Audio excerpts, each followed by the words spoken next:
Magandang araw mga kabilay. Marami kami nakikita sa mga tile edges or mas particular is yung mga corner joints. Ayan.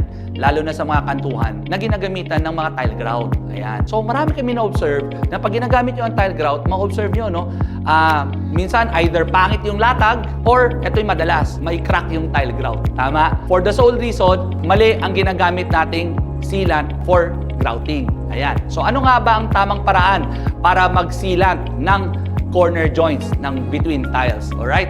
According sa Tile Council of North America or TCNA EJ1 7109, ang kailangan nyong gamitin ay yung silicone sealant. Yes, tamang narinig nyo. Using silicone sealant to avoid mga crack doon sa mga corners na yon. Para sa mga areas na medyo moist at medyo humid, ang recommendation namin ay using stopgap MR or mold resistant na silicone sealant.